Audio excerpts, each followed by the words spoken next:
Hello everyone, कैसे हैं आप लोग? बढ़िया। तो आज इस वीडियो के अंदर हम एक न्यूमेरिकल करने वाले हैं इलेक्ट्रिक फ्लक्स का। तो ये आपका न्यूमेरिकल एनसीईआरटी का एग्जांपल नंबर 1.11 है और इस न्यूमेरिकल के अंदर देखते हैं हमें क्या क्या गिवन है। तो the electric field component in figure 1.27 ये आपका फिगर है। इसके अंदर ई एक्स हमें दे रखा है अल्फा एक्स की पावर 1/2, ई वाई और ई जेड की वैल्यू दे रखी है 0, इन विच अल्फा की वैल्यू है अल्फा इक्वल्स टू 800 न्यूटन पर कूलम मीटर की पावर 1/2। कैलकुलेट हमें करना है the flux through the cube, इस क्यूब का फ्लक्स निकालना है। और बी पार्ट के अंदर हमें कैलकुलेट करना है and the charge with in the cube, और अज्यूम करना है ए की वैल्यू जो है 0.1 मीटर। ए है क्या? क्यूब की साइड हमें गिवन है वो कितनी है? ए। तो देखो ए पार्ट के अंदर तो हमें करना क्या है, इसका फ्लक्स निकालना है, और बी पार्ट के अंदर इसके अंदर कितना चार्ज है उसकी वैल्यू निकालनी है। देखो सबसे पहले तो हम गिवन देखते हैं कि हमें क्या क्या वैल्यूज गिवन है। तो देखो ई एक्स हमें गिवन है, एक्स का मतलब है कि एक्स एक्सिस के अंदर इलेक्ट्रिक फील्ड कितना जा रहा है उसकी वैल्यू गिवन है अल्फा एक्स की पावर 1/2। अगर आप देखोगे तो जो इलेक्ट्रिक फील्ड है वो एक्स पे डिपेंड कर रहा है। एक्स पे डिपेंड कर रहा है मतलब कि एक्स की वैल्यू क्या होने वाली है? चेंज होने वाली है, वेरिएबल है, ठीक है। और ई वाई और ई जेड की वैल्यू कितनी दे रखी है? वो दे रखी है हमें 0। क्लियर है। अल्फा की वैल्यू हमारे पास है वो है 800 न्यूटन पर कूलम मीटर की पावर 1/2। इसके अलावा हमें साइड ऑफ क्यूब दे रखी है, ए की वैल्यू 0.1 मीटर। क्लियर है। हमें फाइंड आउट क्या क्या करना है, तो हमें फाइंड आउट पहले पार्ट के अंदर ए के अंदर तो हमें क्या फाइंड करना है? टोटल फ्लक्स निकालना है क्यूब का, और बी के अंदर कितना चार्ज इस क्यूब के अंदर इनक्लोज्ड है उसकी वैल्यू निकालनी है। क्लियर है। तो देखो सबसे पहले तो अगर हम बात करें कि इलेक्ट्रिक फील्ड हमें सिर्फ एक्स में दे रखा है, वाई और जेड का इलेक्ट्रिक फील्ड क्या है? 0 है। इसका मतलब है कि इलेक्ट्रिक फील्ड लाइन सिर्फ एक्स में जा रही है, वाई वाली सरफेस और जेड वाली अंदर और बाहर इलेक्ट्रिक फील्ड लाइंस नहीं जा रही। तो वाई के अंदर जो सरफेस है ये ऊपर वाली, नीचे वाली क्यूब के अंदर, ठीक है, अंदर और बाहर वाली, इन चारों सरफेस का फ्लक्स कितना होगा? 0, क्योंकि वहां से इलेक्ट्रिक फील्ड लाइंस पास नहीं हो रही। इलेक्ट्रिक फील्ड सिर्फ एक्स में जा रहा है, तो एक्स वाली सरफेसेस से इलेक्ट्रिक फील्ड लाइंस पास होगी, यानी फ्लक्स उनका आने वाला है। तो यहाँ पे कौन कौन से सरफेस है एक्स के अंदर? तो अगर आप देखोगे एक तो सरफेस ये इलेक्ट्रिक फील्ड लाइंस एक्स की तरफ जा रही है, तो यहाँ पे अगर इलेक्ट्रिक फील्ड एक्स में है तो इस वाली सरफेस का फ्लक्स आने वाला है, और एक इस सरफेस का क्या आने वाला है? फ्लक्स आने वाला है। क्लियर। अब अगर आप इलेक्ट्रिक फील्ड की वैल्यू देखोगे ई एक्स के अंदर, तो वो कितनी? अल्फा एक्स की पावर 1/2। मतलब इलेक्ट्रिक फील्ड भी किस पे डिपेंड कर रहा है? एक्स पे। यानी यहाँ पे अगर इस सरफेस के लिए बात करोगे, लेफ्ट वाली फेस की बात करोगे, तो इसके लिए एक्स की वैल्यू कितनी है? ए। लेकिन राइट वाले के लिए एक्स की वैल्यू कितनी हो जाएगी? ए प्लस ए कितनी? 2a। तो यहाँ से इस सरफेस का भी इलेक्ट्रिक फील्ड अलग होगा और इसका भी इलेक्ट्रिक फील्ड क्या होगा? अलग होगा। तो सबसे पहले हम लेफ्ट वाले की बात करते हैं कि लेफ्ट का इलेक्ट्रिक फील्ड कितना होगा, तो वो होगा अल्फा एक्स की वैल्यू कितनी है? ए। तो ए की पावर 1/2। एक्स की जगह क्या पुट कर दिया? ए पुट कर दिया।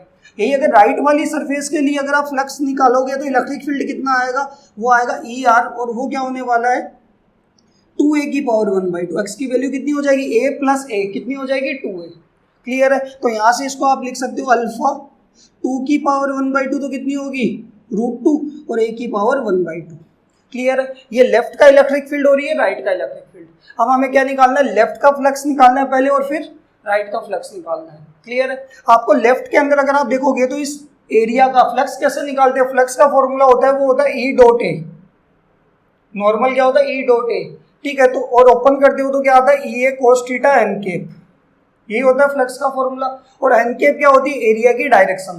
तो अगर हम लेफ्ट वाले एरिया हमारे पास ये है, इसका एरिया वेक्टर देखेंगे तो वो क्या होता है? हमेशा सरफेस से परपेंडिकुलर। तो यहाँ से अगर आप इस लेफ्ट का एरिया वेक्टर देखोगे तो इसका एरिया वेक्टर किधर आएगा? बाहर की तरफ, लेफ्ट सरफेस का बाहर की तरफ। और इसको मैं क्या लिखूंगा? एन कैप लेफ्ट का, एन कैप लेफ्ट सरफेस का आ गया। क्लियर है। अगर राइट वाले का एरिया वेक्टर देखूंगा तो राइट वाले का एरिया वेक्टर किधर आएगा? बाहर की तरफ, और ये एन कैप राइट का। क्लियर है। बट अगर दोनों में ही देखोगे तो इलेक्ट्रिक फील्ड लाइंस तो किस में जा रही है? इलेक्ट्रिक फील्ड तो पॉजिटिव एक्स में जा रहा है। मतलब दोनों ही केस में, इसमें भी इलेक्ट्रिक फील्ड किधर है? राइट के अंदर, ये ई एल, और यहाँ पे भी इलेक्ट्रिक फील्ड किधर है? राइट के अंदर, ई आर। दोनों ही क्या है? राइट के अंदर है। क्लियर है। तो यहाँ पे तो एरिया वेक्टर और इलेक्ट्रिक फील्ड के बीच में एंगल कितना हो जाएगा? वो हो जाएगा 180 डिग्री। एक राइट में जा रहा है, एरिया वेक्टर लेफ्ट में जा रहा है। बट यहाँ पे एरिया और इलेक्ट्रिक फील्ड के बीच में एंगल कितना हो जाएगा? वो हो जाएगा 0 डिग्री। एरिया वेक्टर और इलेक्ट्रिक फील्ड के बीच में एंगल कितना हो गया? 0 डिग्री।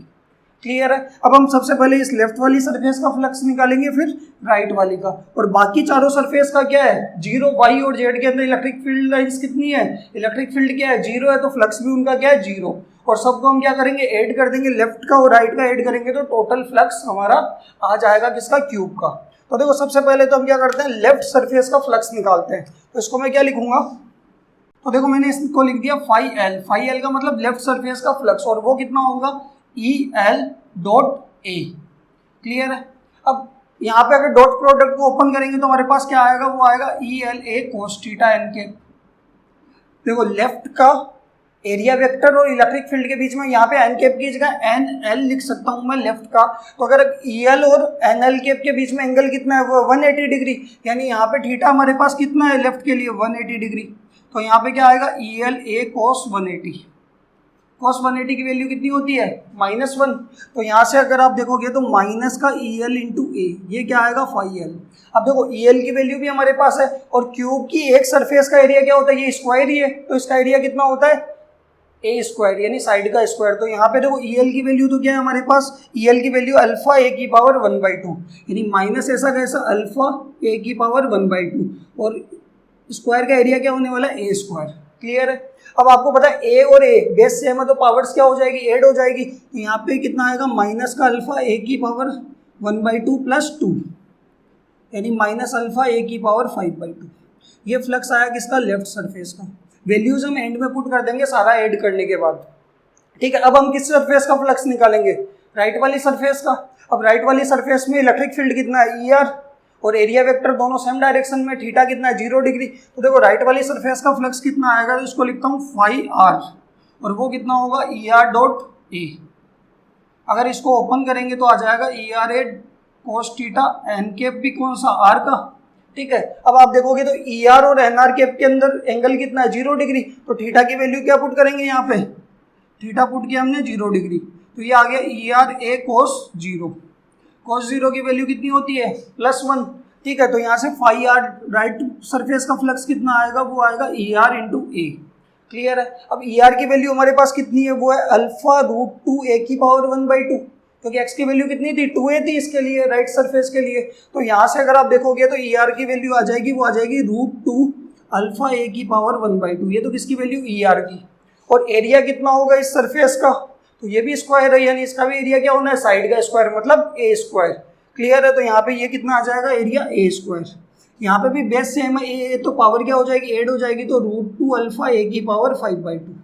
ये कौन से सरफेस का है, राइट का।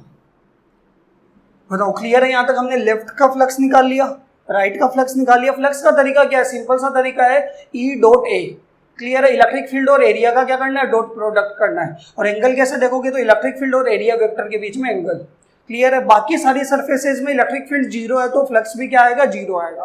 तो मेरे को इस क्यूब का टोटल फ्लक्स निकालना है, तो क्या करेंगे, इनको ऐड कर देंगे। तो यहाँ पे अगर आप देखोगे टोटल फ्लक्स हमारे पास कितना आना है, टोटल फ्लक्स ऑफ क्यूब। तो क्यूब का टोटल फ्लक्स कितना होगा, वो होगा phi equals to phi L plus phi R. Clear है। यहाँ तक अगर वैल्यूज में पुट करूंगा तो यहाँ पे आ जाएगा phi equals to minus alpha A की पावर 5/2, और ये आएगा प्लस √2 अल्फा ए की पावर 5/2। क्लियर है। ये मैं मिटा रहा हूँ इधर का।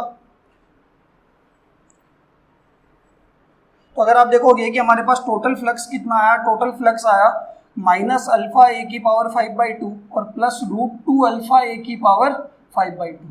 क्लियर। अगर आप दोनों में देखो तो कॉमन क्या आ रहा है, अल्फा कॉमन आ रहा है, ए की पावर 5/2 क्या आ रहा है, दोनों में कॉमन आ रहा है। तो मैंने अल्फा ए की पावर 5/2 तो कॉमन ले लिया, प्लस वाले को पहले लिख दिया √2 - 1। क्लियर है। ये हमारे पास टोटल फ्लक्स आया। बट हमारे पास अल्फा की भी वैल्यू है और ए की भी वैल्यू गिवन है। देखो अल्फा हमारे पास कितना है, 800, और ए हमारे पास कितना है, 0.1 मीटर। तो यहाँ पे अल्फा की वैल्यू तो पुट करेंगे कितनी, 800, और ये 0.1 की पावर 5/2, और ये आ जाएगा √2 - 1। ये हमारे पास फ्लक्स आया। बट हमें इसको क्या करना पड़ेगा, सोल्व करना पड़ेगा, क्योंकि बी पार्ट के अंदर हमें क्या निकालना है, टोटल चार्ज निकालना है। यहाँ तक क्लियर है, कोई दिक्कत। ठीक है। अब हम देखो इसके अंदर इसको सोल्व कैसे करेंगे, तो सिंपल सा ये है कि इसको 800 और इसको क्या लिख लो, 1/10 की पावर 5/2। √2 की वैल्यू हमें पता है 1.414 - 1 हो जाएगा। क्लियर है। अब देखो इसको मैं ऐसे भी लिख सकता हूँ कि ये तो चलो ठीक है, आपके पास क्या 800, और इसको मैं लिख सकता हूँ 1/10 की पावर 5 की पावर 1/2, क्योंकि पावर की पावर क्या हो जाती है, मल्टीप्लाई हो जाती है। और यहाँ पे इसको लिख सकता हूँ 0.414। ठीक है, अगर मैं इसको ऐसे लिखूंगा तो 800 तो ठीक है, इसको लिख दिया मैंने 10 की पावर 4 मल्टीप्लाई बाई 1/10, और ये पावर 1/2 और ये 0.414। अब अगर आप देखो इनको अलग अलग क्या ले लो, रूट, इनका क्या ले लो, रूट ले लो, तो इसका तो रूट कितना हो जाएगा 1/10 की पावर 4 की पावर 1/2, और ये 1/10 की पावर 1/2, और ये 0.414।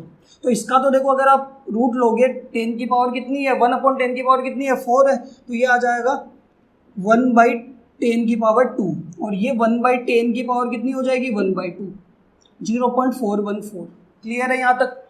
ठीक है, देखो ये भी लेफ्ट फ्लक्स में मिटा रहा हूँ, आप पॉज करके नोट कर लेना इनको।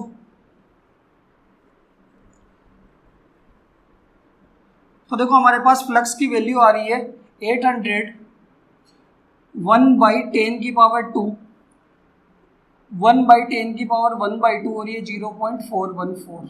क्लियर है? तो देखो 10 की पावर 2 का मतलब तो कितना हो गया, ये 800, और ये डिवाइड में कितना आ गया 100, और यहाँ पे अगर आप देखोगे तो 10 की पावर 1/2 का मतलब होता है 3.16 के आसपास ये आता है, यानी आप इसको क्या लिख सकते हो, 3.2 लिख सकते हो। ठीक है, और ये आएगा 0.414, कि 10 की पावर 1/2, रूट 10 कितना होता है 3.2 के आसपास होता है। ठीक है, तो और यहाँ पे 10 की पावर 2 का मतलब कितना हो गया 100, ये 2 जीरो से 2 जीरो हमने कट कर दिया, फ्लक्स आ रहा है 8 इंटू 0.414 डिवाइडेड बाई 3.2। अगर इसको हम मल्टीप्लाई करेंगे तो देखो 0.414 को 8 से मल्टीप्लाई कर लेते हैं, ये 2, ये 3, 1, 1, ये आएगा 3.312 और डिवाइड किससे करेंगे 3.2 से। तो यहाँ से अगर आप इसको डिवाइड करोगे तो एक तो 1 टाइम्स आ रहा है, ठीक है, 0.1 बचेगा, 0.11 क्या रहने वाला है 3.2 से छोटा रहेगा, तो यहाँ पे आएगा 0, और यहाँ पे अगर आप देखोगे 112, यानी अगर डिवाइड करेंगे तो ये अप्रोक्स 5 टाइम्स आएगा, यानी फ्लक्स की वैल्यू आने वाली है 1.05। और यूनिट क्या होती है फ्लक्स की, तो हमें पता है न्यूटन पर कूलम तो होगी इलेक्ट्रिक फील्ड की, और इनटू क्या आने वाला है मीटर स्क्वायर E.A। ये हमारे पास क्या है फ्लक्स आया इस ट्यूब का। तो देखो सबसे पहले तो हमने लेफ्ट सरफेस का फ्लक्स निकाला, लेफ्ट के लिए इलेक्ट्रिक फील्ड निकाला, क्योंकि इलेक्ट्रिक फील्ड क्या है वेरिएबल है, एक्स पे डिपेंड कर रहा है। ठीक है, राइट का इलेक्ट्रिक फील्ड निकाला, फिर लेफ्ट का फ्लक्स निकाला, राइट का फ्लक्स निकाला, बाकी सब सरफेसेस का फ्लक्स क्या था 0 था, और ऐड किया इनको तो हमारे पास क्या है टोटल फ्लक्स आया। क्लियर है यहाँ तक? अब देखो बी पार्ट के अंदर हमें क्या निकालना है, बी पार्ट के अंदर हमें निकालना है charge with in the cube, इस क्यूब के अंदर चार्ज कितना है। ठीक है, और क्यूब क्या है 3D के अंदर है। तो देखो अगर हम बात करते हैं गॉस थ्योरम की, तो गॉस थ्योरम क्या बोलता है कि किसी भी 3D सरफेस का फ्लक्स जो होता है उसके टोटल चार्ज अपॉन एप्सिलॉन 0 के इक्वल होता है। तो इस सरफेस का हमारे पास टोटल फ्लक्स है, टोटल फ्लक्स हमने निकाल लिया है, तो हम क्या निकाल सकते हैं टोटल चार्ज निकाल सकते हैं। तो देखो यहाँ तक क्लियर है? देखो हम बी पार्ट यहाँ पे टोटल चार्ज निकालेंगे, तो हमारे पास टोटल फ्लक्स की वैल्यू आई है, वो आई है 1.05 न्यूटन पर coulomb into metre square.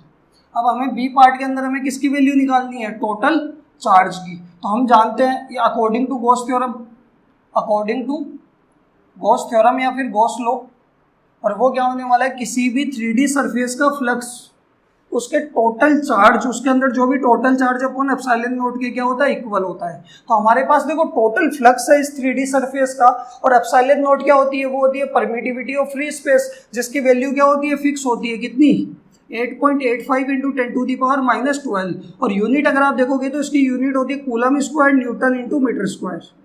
Clear है? तो यहाँ पे देखो फ्लक्स हमारे पास है, तो चार्ज निकालेंगे तो कितना आ जाएगा flux into epsilon not. Flux की वैल्यू कितनी है 1.05, और एप्सिलॉन नॉट 8.85 इंटू 10⁻⁻12।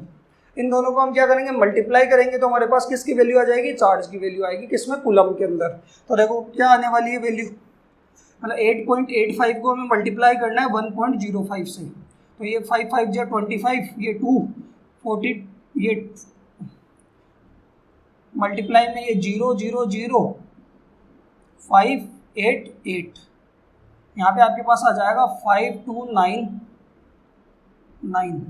यानी अगर आप देखोगे तो यहाँ पे आपके पास वैल्यू आएगी, वो आएगी 9.2925 इंटू 10⁻⁻12, यानी आप लिख सकते हो 9.3 इंटू 10⁻⁻12 कूलम या फिर 9.3 पिको कूलम। ये चार्ज क्या होने वाला है, इस क्यूब के अंदर इनक्लोज होने वाला है। क्लियर है। तो इस टाइप के जब आपके पास क्वेश्चन आते हैं क्यूब के, तो आप इलेक्ट्रिक फील्ड देखिए कि कौन सी डायरेक्शन में, अगर वाई में जा रहा होता है इलेक्ट्रिक फील्ड तो इस सरफेस का फ्लक्स निकलता और नीचे वाली सरफेस का फ्लक्स निकलता। ठीक है, वो भी क्या हो जाते हैं, एक्स में भी और वाई में दोनों में जा रहा होता तो एक्स के लिए इन दोनों का निकल गया, वाई के लिए इन दोनों का निकलता, और वो भी क्या हो जाता, ऐड हो जाता, तो टोटल फ्लक्स आता। सिर्फ वाई में जा रहा होता तो सिर्फ इसका और इसका, ऊपर वाली सरफेस और नीचे वाली जो वाई डायरेक्शन में, इनका फ्लक्स निकलता और ऐड हो जाता, टोटल फ्लक्स आ जाता। और जब टोटल फ्लक्स आपको पता है और सरफेस 3D है तो टोटल फ्लक्स किसके बराबर होगा, total charge upon epsilon not के। क्लियर है यहाँ तक।